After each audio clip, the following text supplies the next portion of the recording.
Well, good morning, everyone. It's a real pleasure to be here. I think the first thing I have to say is how amazing it is that we're here at Harvard University at its School of Public Health and having a conversation about reparations. This really is a symbol that that we shouldn't underestimate. But I also want to acknowledge, Sandro, that that you hosted Sandy Darity at BU. Gosh, it was before COVID. It's got to be. It was like 2018. So and a group of us from FXB went to hear him there. Sandy Darity is really the author of the convincing argument that the best metric of the harm and the way to not the best metric of the harm, but the best metric of the bill, so to speak, is the black-white wealth gap, which amounts to now close to $850,000 per household.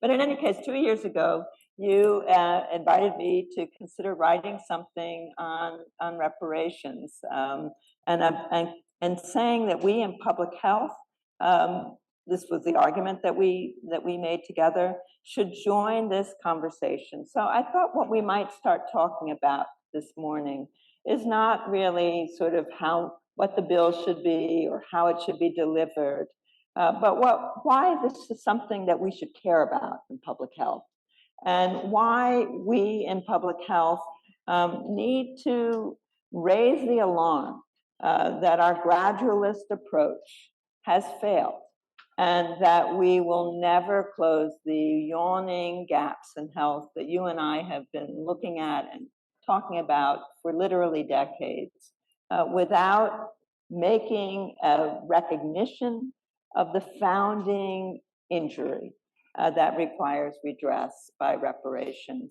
So I thought I'd just start out by asking you to talk about why you think we should care about this. You're a dean of a School of Public Health, and that's also really special, everybody. We've got two deans here today. Well, first of all, good morning. Thank you, Mary. Thank you, Dean Williams, and thank you, Dr. Maybank, for the introduction, and to Dr. Linos for inviting, and to all of you for being here. To answer Mary's question directly, I suppose I have two answers to that. Why should we care? Number one is, I think we should care as people. I think we should care as people who actually should be motivated by social justice and the desire to make the world a better place in our shockingly short lifespan on the planet. And so I think first and foremost, I think this is an issue of foundational justice, which we should care about as humans. That's number one. Number two then is, as humans, we all have our spheres of engagement and influence. Now, ours happens to be in health. And when you and I started talking about doing that piece, it was clear that there had been one excellent paper, which was done about 10 years before David Williams was one of the two authors. There were people like Dr. Darity who had been doing this work for a lifetime, but health was not engaged in it. And there was such an obvious argument to be made from within the health space that I think it seemed to us in our conversation that we should try to nudge the argument along. And in some respects, the question is, what do we ever do within at least the academic health space? And I think what we do is we try to seed ideas to then slowly shift the conversation so that then things like this happen. So, it's never a simple linear causal chain, but we do one small piece so that other pieces happen and slowly the conversation shifts. And just to pick up one thread from what you said is, you said, why is it that we're talking about something because this sort of gradual approach wasn't working? I think the thesis of what you and I wrote and what we discussed is that reparations as a concept, accepting that there are volumes written about what that actually means, and Professor Darity has been the leader on that, as a concept represent a statement that one should inflect the trajectory of where we're headed. That if one just leaves things to resolve by themselves, it will be centuries, if ever, where we close an asset gap that was introduced artificially through gross injustice, which is directly linked to health outcomes. So reparations represent saying, one, it is right for us to inflect the trajectory of time, to do something to break a historic injustice that's simply not going to remedy itself by itself. No, exactly. There is the moral argument and the historical argument. And certainly one of the things that's happened with a conversation about reparations and about structural racism more generally is that we've all learned more history. And I think in many ways, the degree to which the impact of enslavement both propelled this country into the wealthiest of nations and resulted in a population that was released from bondage with literally nothing but its labor to sell. Returning it to bondage is something that we've all learned a lot more about. I also think about the fact that although there's not much social consensus that we all deserve to be wealthy, there is, I think, a broad social consensus that people deserve to be healthy, and that nobody wants to stand and defend the idea that a Black infant is twice as likely to die in her first year of life. Yeah. So in a sense, when we in health enter this conversation, we add another dimension to it. There's a historical injustice that has never been acknowledged and never been repaired, but it's also resulted in these huge gaps in health, which were aggravated by the COVID pandemic. And I think that's sort of a roof under which many can gather. Yeah, and let me try to add to that a little bit. Yeah. Because you said correctly, right? There's social consensus that health should be a unifier. But I think in polite conversation, we are able to, in society, to separate health from assets. And I'm using the word assets intentionally because I think it's a broad term, right? It's wealth, it's income, it's social assets.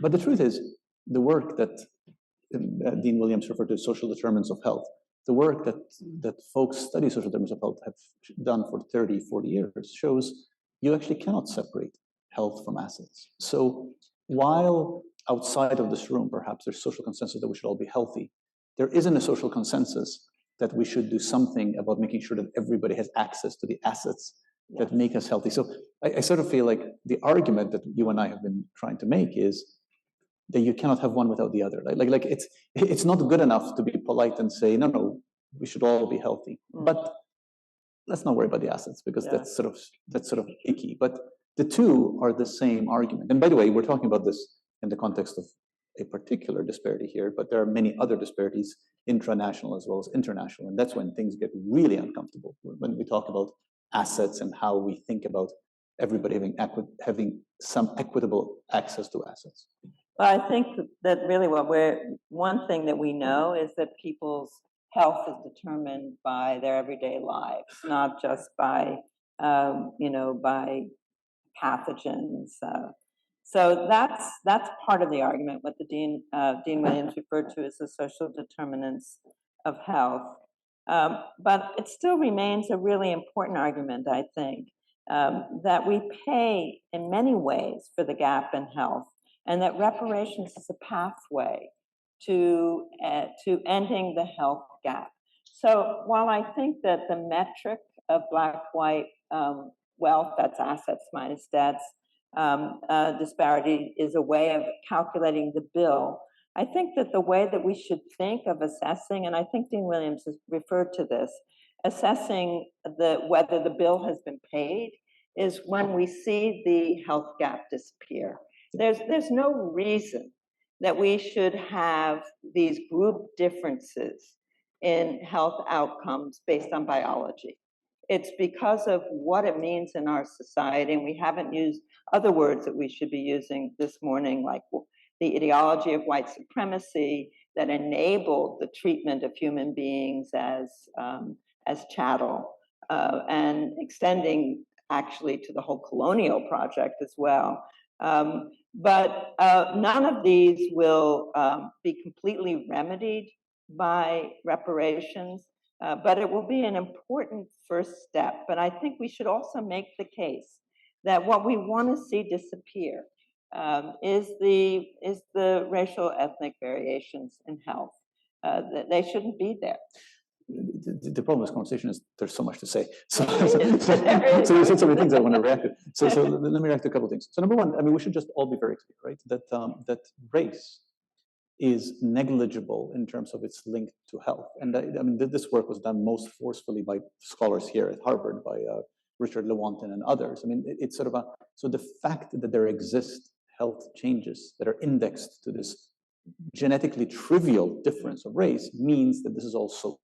So that puts it in the realm of where we should be able to do something about it. That's number one. Mm. Number two, you mentioned earlier, I want to come back to it for a second, structural racism and its ubiquity. You know, as a population health scientist, I've written about ubiquitous forces, and ubiquitous forces that many people don't know are very hard to study because they're everywhere around us. It's like studying air.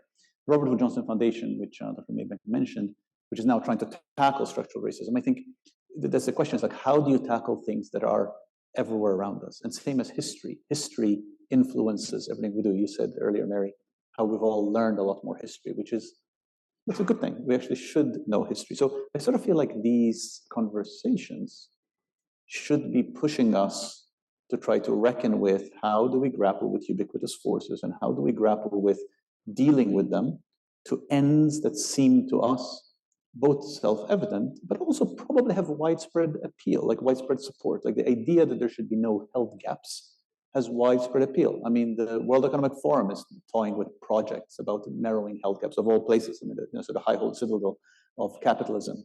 Consulting firms like McKinsey have done reports that show about the imperative of narrowing health gaps and the social gain of doing so. So I think there is momentum towards it. So now is a good time, perhaps a better time than ever, for us in health to try to push this forward, to seize the momentum and push it forward. Yes, no, I absolutely agree. But it remains controversial. The idea that a past harm should be addressed by reparations, even though it's historically happened before. I had in one of my class here, when I was teaching here, somebody whose grandparents were survivors of the Holocaust who got monthly checks. It wasn't, you know, he had never even questioned why they should get this. But in our way of looking at the U.S. legacy, the idea that people who were enslaved and their descendants should somehow be financially compensated remains controversial. But we should recognize that we are paying for this with the way the past is written on our bodies in the present, and that these health gaps are wrong, result in unnecessary suffering, but they're also costly. And so I think we're always in the best place in public health when we talk about saving lives. But the fact is that all of the preventable diseases that we see that are seen differentially by race, ethnic group are costly. We don't, you know, and so that's possibly something else that we can make a case for in public health, is that narrowing the health gap will also enable us to gain strength as a nation. Yeah, and I agree completely. I mean, you know, I've written and others have written about the fact that in public health, we should be making arguments based on the moral argument and the empiric argument. And I think sometimes we're fuzzy about which one we're making. I think it helps us to be clear. I think there's a strong moral argument, which we've sort of articulated here, so moving that aside.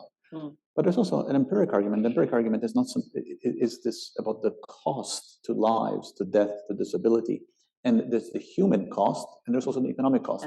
I refer to the McKinsey, anybody who hasn't seen this, McKinsey did very good work, actually, about the cost to society of lost labor because of health inequities. Right. And 8.8 million people. So I think these costs are valid in public space. You know, Mary, I want to come to the issue of that you made the point about the reparations is controversial in the public space, and perhaps it's the word itself is controversial, and it evokes all these social fissures, many of which have been exploited by sort of political figures all over.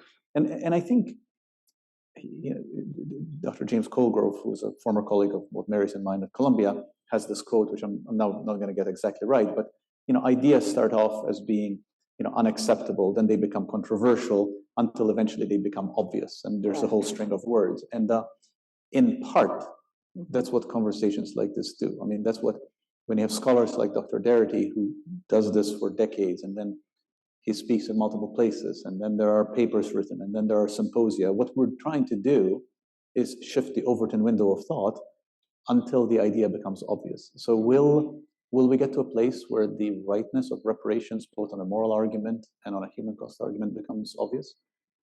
Not only do I hope so, I'm sort of filled with optimism that it will get there. That will get. And you mentioned COVID, or I think Dr. Maybank mentioned COVID.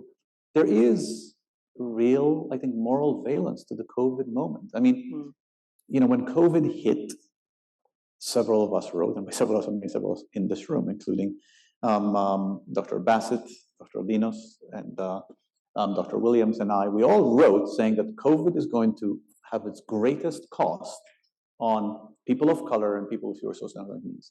We all wrote this, I know, all four of us, in March of 2020. And then it happened. So that is tragic that was so obvious, but it's also, I mean, you never redeem a tragedy, but it would be even more of a tragedy if we let the opportunity go to waste. So the question is, how do we now leverage the moment in taking something that was obscure before, now is much clearer in the population, and making more obvious? I mean, one thing that we have in public health are the data. And I think that it's important that we mobilize these data. So with COVID, for example, we know as a nation we've lost life expectancy. We know that Black and Latino people have lost 3 years as opposed to about 1 year for the white population. And the began by reminding us we should always reference, has a life expectancy now of 65 years, which is only matched by the island of Haiti, which has, as the dean has referenced, suffered from having had a successful slave uprising for now centuries. The only successful modern slave uprising is something that Haiti has continued to pay for years.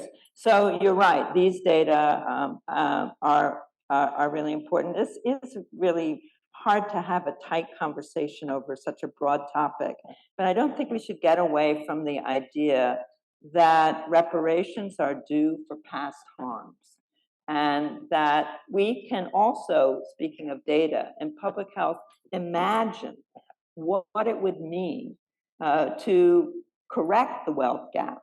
And that kind of work has been done a couple of times. Jean Richardson and others looked at what would happen with COVID in the city of New Orleans if we had corrected the wealth gap.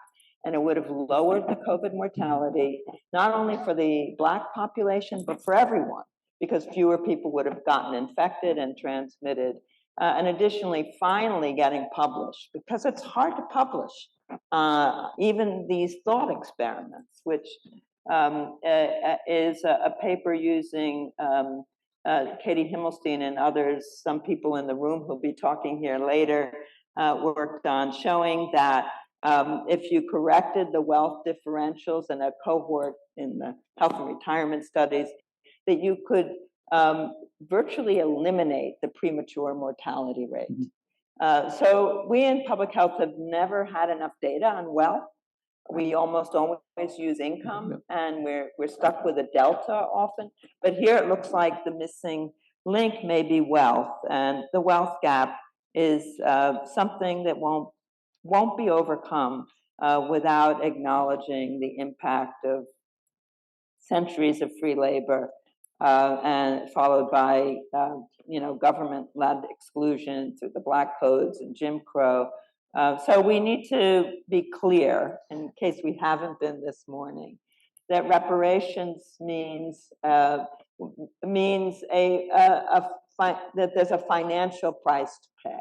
Okay, can I ask a question about the Mary? So it's two things, and one about data, I agree completely. For people who haven't seen it, Dr. Bassett did as far as I'm concerned, one of the best papers out there, for example, looking at the implications of raising the minimum wage on health. And I mean, these kind of papers actually are really important for policymakers. But let me ask a question.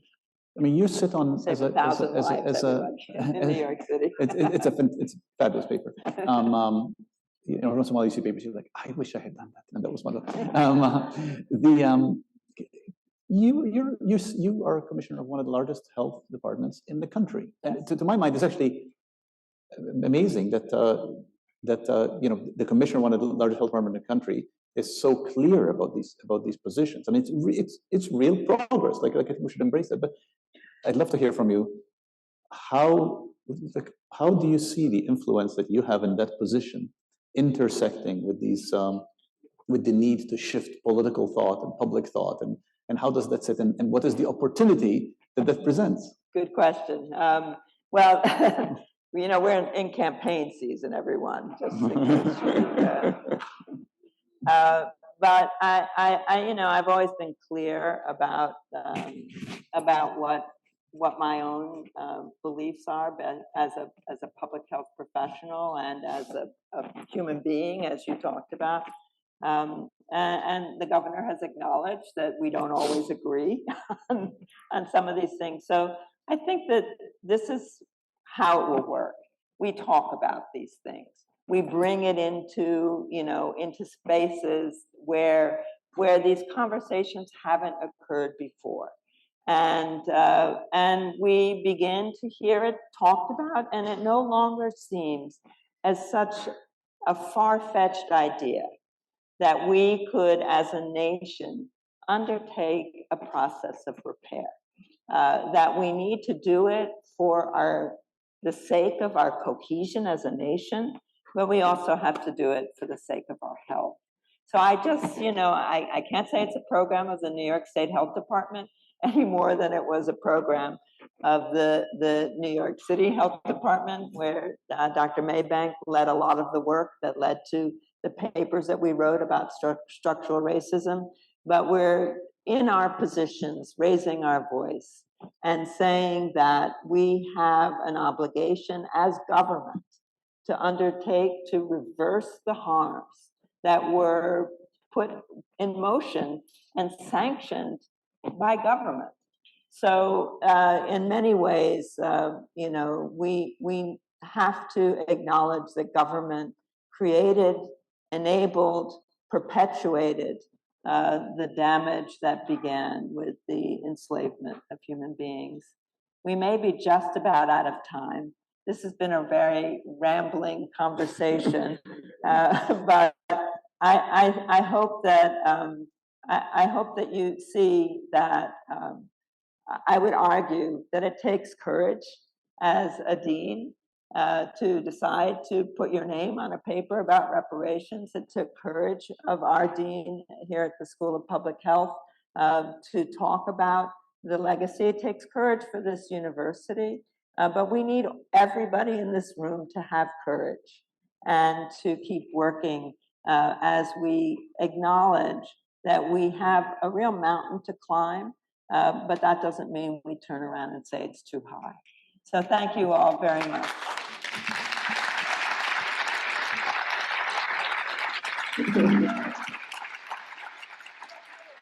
Thank you both. That was just absolutely powerful and wonderful things that I heard of paying for this by the way. The past is written on our bodies, that we have to move from the unacceptable, controversial to the obvious. We need to mobilize our public health data, and we need to elevate our voices. So thank you both for joining us on this panel and this symposium today.